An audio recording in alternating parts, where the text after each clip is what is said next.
Hey everybody, it's Walter here with Coastal Caterers. In this video, I'm going to explain the difference between an LCC adapter for a propane tank and a POL adapter for a propane tank. And the first adapter we're going to go over is going to be the LCC adapter, and this is what you normally see on a grill or on a outdoor burner, and it's going to hook to the shutoff valve here, to the outside threadings, and you're going to turn it to the right, and that's what's going to hook up your LCC adapter. Now, if you had a chance to subscribe to our channel yet or give this video a like, we really would appreciate that.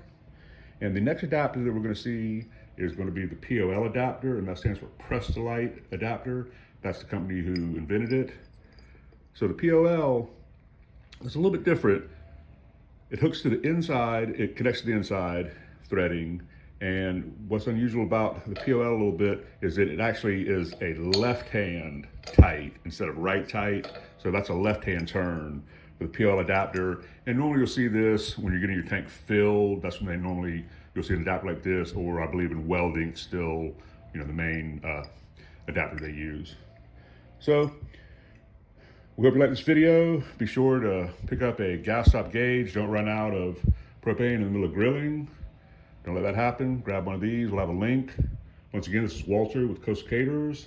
Thank you very much for watching. And as always, have a great day.